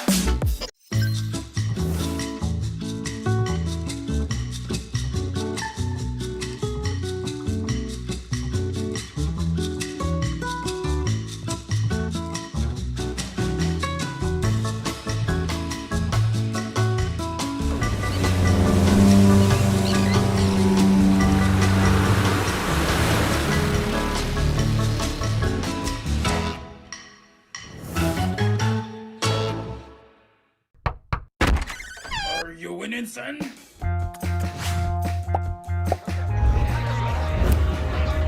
We're arming BasketBot with a handful of infants, and we're going to see who can catch the most. Ovally is, in fact, going first. Thank you, Will. BasketBot, do your dirtiest. Okay, baby one, right into the clutches of Ovally. That's a good catch. Okay, I only had one baby to catch? That's pretty good. Wait, what? Master Chief? Oh, baby. What? No, baby! Okay. Is there another baby coming? Oh, no, and the car alarm's going off. The baby We is got the two babies down. Oh, you hate to see it. Oh, Will, what happened out there? What? I missed a lot. We got a lot of dead babies out here, Kevin. Oh, no, you hate to see it, Will. I can smell the plastic baby heads melting against the asphalt right now. Ovally, you monster. On your marks. Get set. Throw that baby! Oh, yeah. Baby one, no problem. Keeping his eyes on the window, tucking the baby beneath the armpit. Up, launch. Oh, you got one up the door frame. That one's tough. You hate to see it. This one could cinch it right here on the final baby. Out the window. William Nefferson. Will he win down to the bay? That's it. That's a success. Success for William Nefferson. Ovilie's in disbelief. The play was dead, and now the baby is too. Wow. That's content, friends. That is content. That's not fatherly behavior. It is for here. The judges are saying that Will won it. Absolutely. Oh, okay, and wow, just okay. Babies are bouncing off the glass. See if we can get one in. Oh, no. Come on, Will. Let's see if we can make this happen. Here it comes. Whipping it. Oh! Oh! He caught it by the foot! And back to the foam pit it goes. All right. We are back with gaming industry icon, XPlay's own Adam Sessler. Yeah. Not like Carl Icon, but... Nope. Yeah, corporate raider Or like the ones on the extraordinaire. desktop. No. Yes, We yeah. click and drag. We go to the recycle bin. We yanked you out. Oh, put you yeah, on the, that's true. the desktop that is this, Yeah, this network. Instead of empty trash, it's now like nope. We actually knew need that better script. than to permanently scrub Yeah. the hard drive of your bits, Adam. It's a good idea. We knew better. We are neck deep now in a Q&A segment. Time is rapidly running out on this program, but I'd love to get to some more of these questions and answers if we can. So let's get back to it. Chat, you had questions. We have answers. I think that's a motto for an office supply company. I'm not quite sure. But hey, Adam, you are the... Oh, hey, Adam, asked Jordan. Oh, I love how you are the coolest person. That's on me. I'm so sorry. No, that's pretty good. We could skip past that one if he's the coolest person. No, this is from not Adam Sessler. Hey, Adam, you are the coolest person to me. I don't have any big questions, but what or who got you into gaming and what games are you playing nowadays? Okay, we kind of touched on that. Oh, but there's a second half. Ooh. Also, any head care tips for someone who recently became bald? This is by passing by the car. The what? I cannot see it. It might look big on your screen, but it's not. Passing by the screen. Passing by the SCR. SCR? The SCR. Sure. The old Does that stand for SCR. something? Screen? The scene? The screen? The scram. The scram. The scram. The skirt. So what got me into gaming? This is kind of sad and pathetic. A need for friends. It's Was this like an arcade sort of thing? Like no, there was a blinky screen? I did like arcades. I like playing Ghosts and Goblins at the arcade. But it was also, it's like when the Nintendo came out, like the original NES, I really, really, really wanted it because I really liked Super Mario Brothers. Like I just wanted to play that game. I think I never had this confirmed by my parents. Like where I went to school in Berkeley, California, it was a private school, and the majority of my friends were quite wealthy. I was not. And I think that my parents always knew that I was kind of like painfully aware when I went to their houses for the weekend. I was like, this sure isn't like my house. Yeah. I keep banging my shins on cool toys. And that, Why does this happen around my parts? The NES might give me kind of a leg up. I mean, I definitely have more friends coming over to my house in a short period of time. And so, and I just love playing it. And also back then, once again, I wasn't getting games all the time. I was rarely getting, you couldn't rent games. Right. Back then, like Blockbuster, barely existed and they hadn't gotten into games. And so like you enjoyed what you had. I'm really glad it was Super Mario Brothers, and eventually this game called Metroid. Yes, I have played it, Internet. I played the Metroid. That doesn't mean like just by playing it, I have to like every version of it. I guess you're more of an Xbox guy. Yeah. That's fine. It's like it's like a James Bond fan was like just loved Lazenby as much as Connery. So God, Metroid fans. Anyway.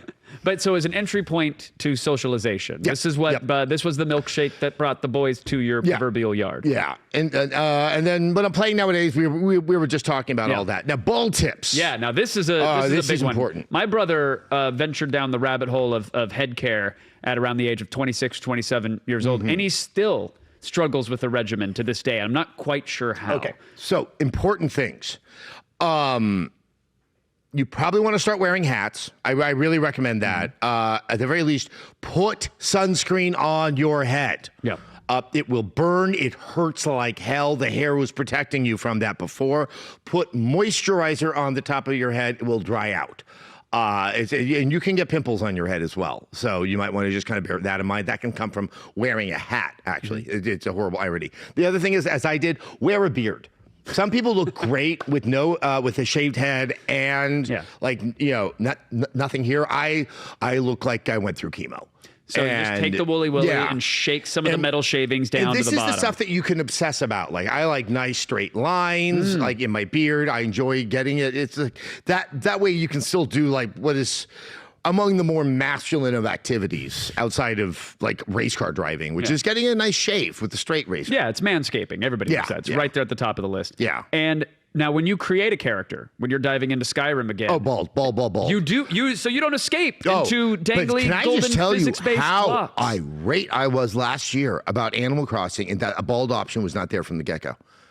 We like to think representation in gaming is so far advanced, but no bald option? No bald option. Was that in the summer update? Was that in the most recent? I don't know. Like everyone else, played it quite obsessively for a month and a half, and then eventually I saw what other people were doing on social media. I'm like, I'm never gonna pull that off. Yes. And so I just gave up. I came across a tweet that was like, you can use these recessed lights in your kitchen to add a splash. I was like, this is a game? Yeah, No, it's just, I need to fix the lights in an actual kitchen. I don't have time for these virtual chores. And someone else said, like, this feels like chores. I'm like, that's what it is. Yeah, welcome to gaming. But somehow I can complete them here. Right. Well seated. I didn't have to watch me pay off my debt. Not in real life, but. As of an update, you can be bald in Animal Crossing, and they added another curly-haired option as well. Wow. I mean, I guess that's the other thing. It's like, you know this from Nintendo. Remember, like, with the Wii, they had the motion board or whatever it was. Yeah, the Wii Fit board. Yeah, for Wii Fit. And like when they showed it off the first time, like they showed that like when it measured your weight, it would actually change your Mii would be updated. You couldn't escape. And everybody in North America was like, that ain't gonna work here. But like it kind of like there is that kind of thinking in Japan. Like, you know, once again, my wife, you know, was born in Korea. She understands the East Asian culture of shame. And it does not work as well here. So that's why I think the lack of bald characters in Animal Crossing did denote something. It was a judgment. I think I am found lacking. I really do think so. The conspiracy hath been revealed. Yeah. Let's do one more question. I'm asking the room. Great. Jordan says, hey, Adam, what's your favorite LA burger place? Is it Pie and Burger or Apple Pan? Oh, it's Apple Pan. Yes. Yeah, okay. It's Apple Pan.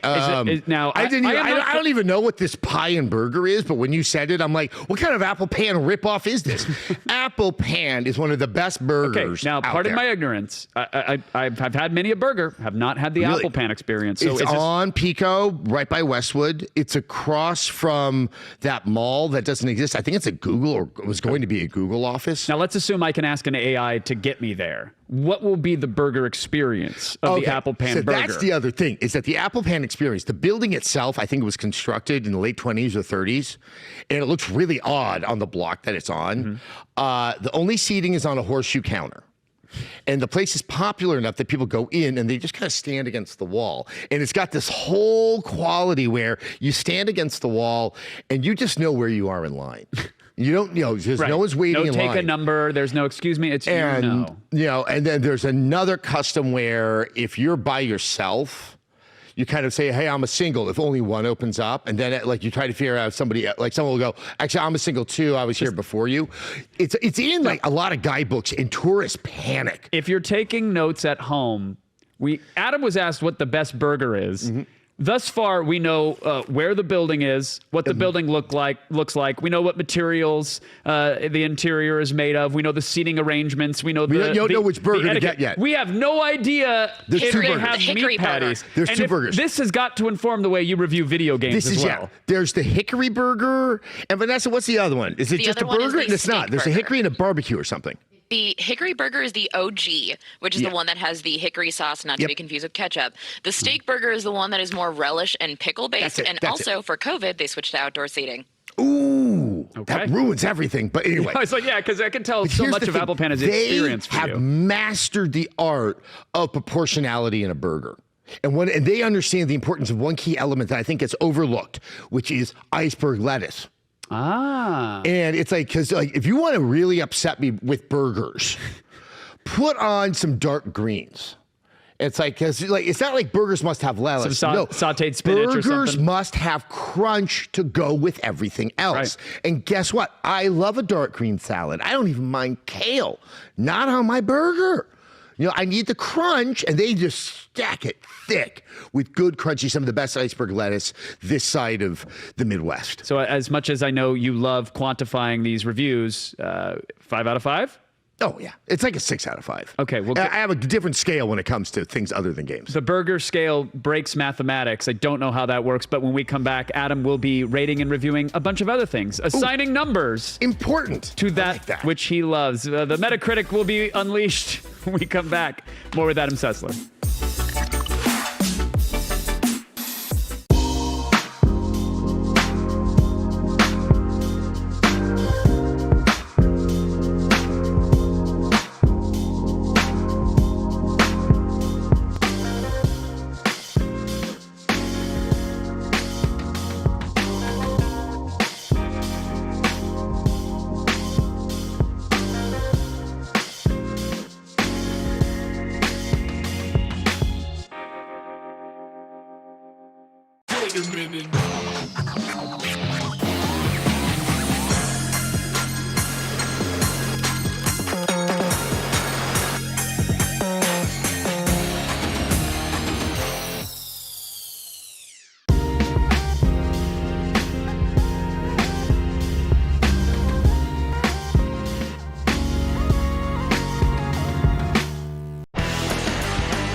Hey there, everybody. It's Attack of the Show presents The Loop. I'm Kevin Pereira. My guest today is Adam Sessler, and thanks to him, I've got the Apple Pan website open on my it's laptop. good. I get it now. So with the review thing, so many game companies maybe didn't do themselves a favor by putting the number on the box. Maybe they didn't have a choice.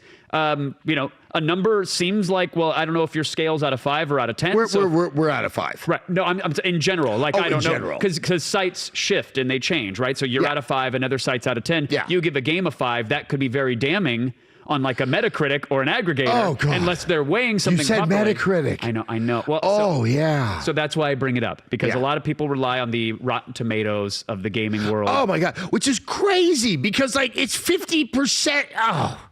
Yeah, Rotten, also, it's like, we're fresh. It's like, what? Oh, yeah, and Metacritic, the guy who used to run Metacritic, he and I, like, we did not see eye to eye. He tried to tell me what our scores meant one time. I didn't want to be on Metacritic. Because you didn't want X-Play numbers ending up on Metacritic. Because I know how that site, I don't think it's used as much anymore. That site was used for bonuses for people who make games. Right. And it's like, no, I'm just a critic. It's like, and also I think it's even suspect how much reviews affect the sales of most games. I think they can affect the sales of some single player games that are out there, because that's sometimes the diciest purchase, because the replayability is low. Not that I give a crap about replayability, but I know consumers do. And it's also, I just don't like the scores. The scores are there just because it's like, it's a good way to end a video. It's like, we've been doing them without scores, and there just is that, like, is the video over? It just doesn't have that tonal close to it.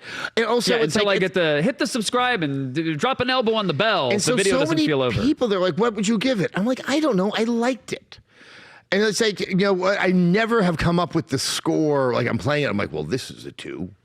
I'm actually thinking, well, I don't like it because of this, this, and this. And I start to formulate it, and I'm like, well, given how I feel about the game, the shorthand for those feelings tends to be this. But I do not start with the score. I never want to start with the score. I just more or less just like, yeah, I guess if someone really is like driving past me and I can say one thing to them about a game, I can go 3. And that's it. Right. And then that's so tough too, because like what makes I know you offer like a score for the holistic experience that is the game, but if you're like, let's just breaking down the graphics of something like an indie game that relies on a black and white color palette of pixel art. Yeah. Versus... There's actually a phenomenal game that's out there right now called Unsighted. And it's doing kind of like it's somewhere between 8 and 16-bit, like the really blocky graphics. This is like a Metroidvania. Very, very interesting how they're putting the whole thing together. But yeah, graphically, I'm not a huge fan of the 16-bit graphics, because I don't understand why you would ever do that by choice. Because I had to live with it more. I struggle with like kind of the depth perception challenges that it presents. But regardless, it's stunning though. I'm looking at Unsighted imagery here. It's one of those games like this game is great, like really, really, really good, but no one's gonna like go crazy about the graphics. I mean, same with Tetris, one of the best games in the world. And it's like, you would never say it's good on graphics, good on audio, good on controls or anything like that. It's just genius. On the spinach green battery draining screen of my Game Boy, it was fine. But I will say, in VR and even on an OLED, the Tetris Effect. Oh, Tetris Effect in 4K. Is like, it's so good. Is a great argument for graphics in gaming. Not Miyazaki. Who's our buddy? Mizuguchi. Mizuguchi. Yeah, Q Entertainment. Amazing creator. The minute I heard this was his, I was like, well, duh. Yeah. Hold on, I never thought of this before, and it's just genius. Yeah, so. I played the demo on a PS4 when it first came out, and immediately ran to Best Buy and grabbed a VR headset. And I already had VR headsets, but I'm like, I feel like this was made for that experience. And so I fumbled with hooking that up in the living room, sat on a pillow cushion because the cords weren't long enough, put it on, and started to cry. It's okay. At the very first level, when dolphins are swimming up above because I got a Tetris and the music is swelling. I think also that works so well as VR because it's such a simple game. Right. Numbers are returning to X-Play. That was a discussion that was had. They've returned. Yeah. It's kind of like herpes. They can't go away. the gift that keeps on giving. These numbers of yours. Yeah, and ever so often they flare up because someone disagreed with it. And it's like, oh. All right, so then the Metacritics of the world, and I'm sorry to keep saying that name. No, a bunch, it's okay. But it was, no, because I could see it's trigger warning for Adam specifically. You mentioned something that when I found out, it was so depressing to me, was to hear that livelihoods could be predicated in the aggregate numbers that were handed out. Which, look, I get like, hey, you're going to get a bonus if your game performs well. You're going to get a bonus if your game sells well. In theory, that sounds like, okay, that could be a good money motivator, a perfectly innocuous carrot to dangle at the end of a stick. But when the literal numbers that people are assigning your work for whatever reason get aggregated onto this one specific site, and whatever that site says determines if kids are going to private school or not. And it's also, I'm not absolutely up to date on how salaries and everything works within the game industry, but a lot, like that bonus, those kind of bonuses are kind of essential. Yes. It's not what a bonus is supposed to be, which is you get an extra scoop of ice cream or some more, whipped cream or something like that. No, this is like dinner. Right. And like that's, I did a rant about it at GDC once, and I was like, if the press knows among itself that we probably couldn't even pitch a tent together, like much less like come up with a common consensus on these things. And we're not supposed to have a consensus. I mean, it's just the whole thing made me sick to my stomach. It still does, but as I said, I don't know if this is practiced anymore. Metacritic as a site does not, I don't hear it mentioned anymore, but I do know even as early as 2012, there was a certain publisher who actually threatened to withhold review copies of games unless we changed our, no one remembers this, but in 2012, we changed our review scale. We had 0.5s. Oh, that's right. Yeah. And that was because a certain publisher, I'm not going to say which one, the person at this publisher no longer works in games anymore. So I don't want anyone to think that this practice has continued, but they would withhold review copies of games unless we changed to something that was closer to a 10-point scale because it was more amenable to Metacritic. Is that because a 5 out of 5, a perfect score for an X-Play was seen as... But a 4 is an 80, which is considered the low end of good. Right. Because, and that's the other thing, it's why we don't do the 10-point scale, is that people think that, like, I think it's because everyone's so young and they're like either are still in school or they're fresh out of school. And in school, like 70 is bad. Like you're in trouble at 70. Right. And so if you're doing a 10-point scale, like especially is that means 7 to 1 are just declamations of crappy. Right. And I'm just like, I'm not going to make that distinction. Yeah, the joke is, did the game boot? Okay, you're a 5. Yeah, and let's go from there. Exactly. And it's just, it's pointless. All right. Well, Adam, you've been very gracious with your time. We've talked a lot about gamings and how we review games and how we perceive them. But now it's time for a little game. Oh, I like games. You're going to like this one. Is it hoop and stick? It's very close to that. Oh, it's very close to that. Maybe on the other side of a graphic? Yep, there it is.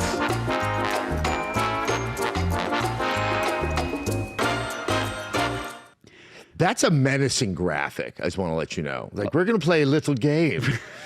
But didn't the jazz and the big cartoony star, didn't that diffuse it a little bit? Oh, that just underscores the sense of You menace. think this could still be Squid Games? Yeah, exactly. Well, pay no attention to the laser dot that's tracing your chest. Okay, good. Don't worry about that. This is far simpler, on the heels of you exclaiming your love for rating systems. Oh, awesome. This game is called Out of 5, Adam, and you get to rate an assortment of fun things out of 5, and we're going to go through it, I guess, as fast as we can. We're doing a timer on the screen, Vanessa. What are we doing? Now, do you need me to do it? We're going to go as fast as we can until we got to get a break. Yeah, okay. Do you want me to do the whole out of 5? Well, of course actually, we want that. Yeah, I think that would be good. I think we need to. Yeah, and as much as that might slow the pace down, that is where we're going with this one. So, okay, out of 5, Adam, we're going to start with Twitter accounts with anime avatars. 1 out of 5. We got to stop the game. Actually, no, we got to go negative on that. Is that? I know. Can we do that? A negative 3 out of 5. We all know who those people are.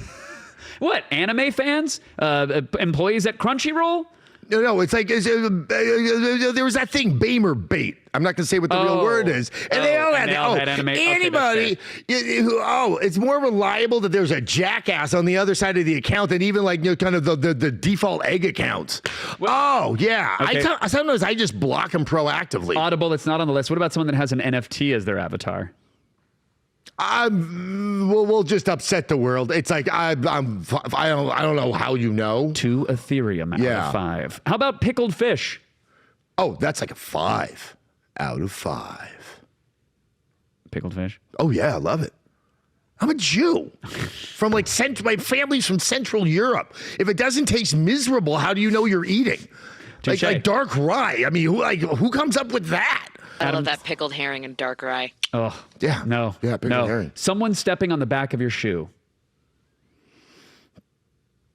2 out of 5. So that's someone giving you the heel. Someone stomping on the back of your foot. That's not as bad as having anime as an avatar. We all make mistakes. Having an anime avatar is never like, oops, I did it again. You went out of your way for that one. No, Okay. it's like, oops, I'm a Nazi. It's the same. It's like, You could trip and fall into fascism. Yes. How about wrestling?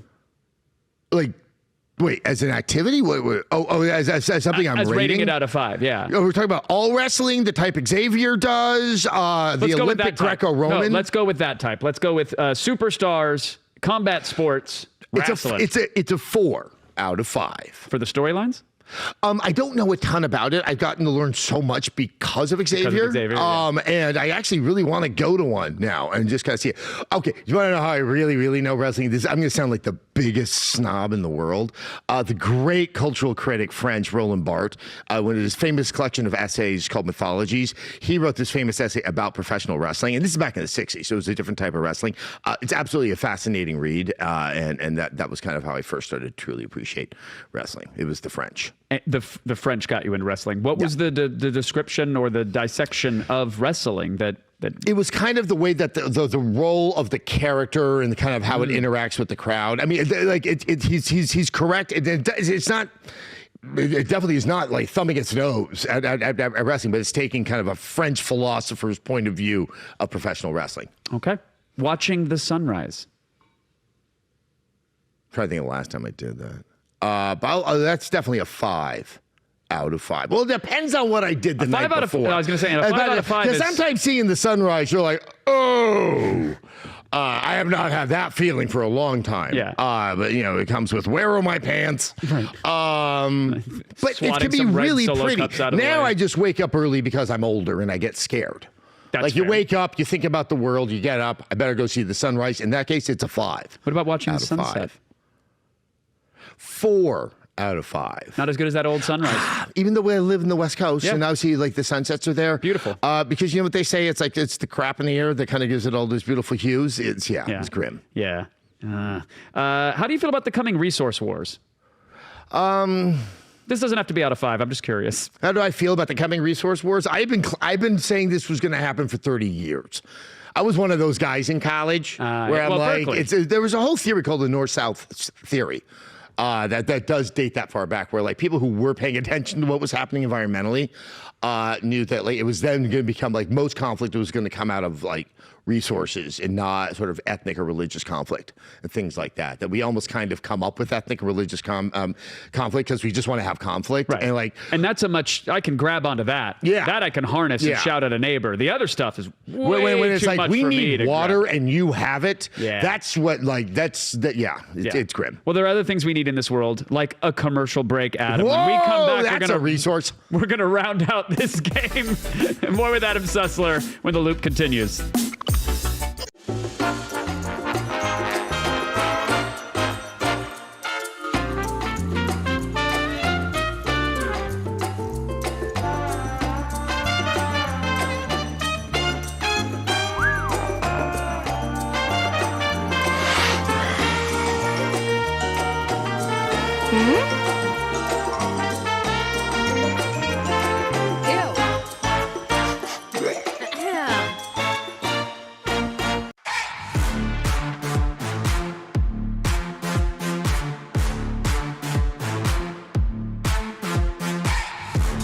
At SteelSeries, we make the headsets, mice, and keyboards that the world's best gamers win the most with. And we've been doing it since way back.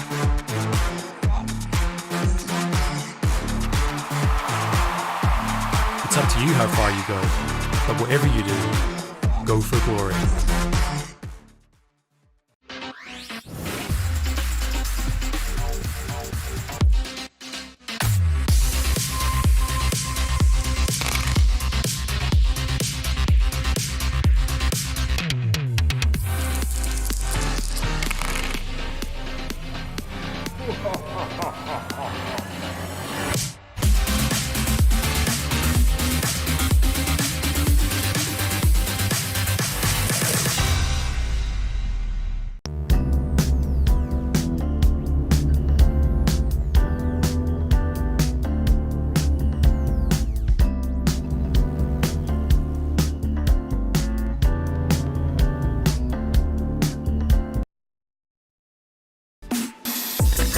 Hello there, folks. We are back with the reason I breathe.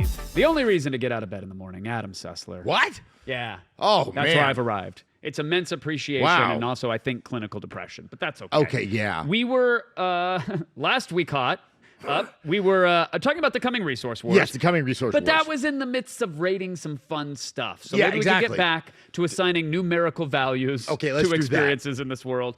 This is out of 5 with Adam Sessler, and we're going to go with petty gossip.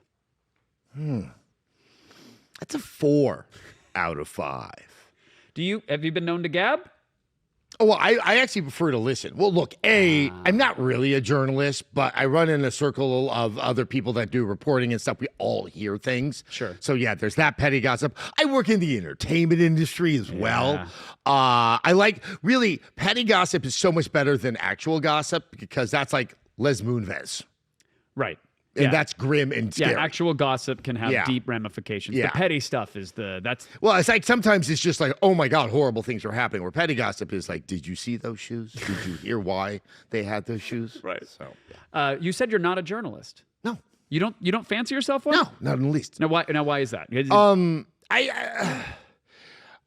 I worked with people like Patrick Klepek and knowing people like Jason Schreier and stuff like that. I know what a real journalist does. I don't do that. And I know a lot of people say games journalist, and I think it's because we haven't come up with another word.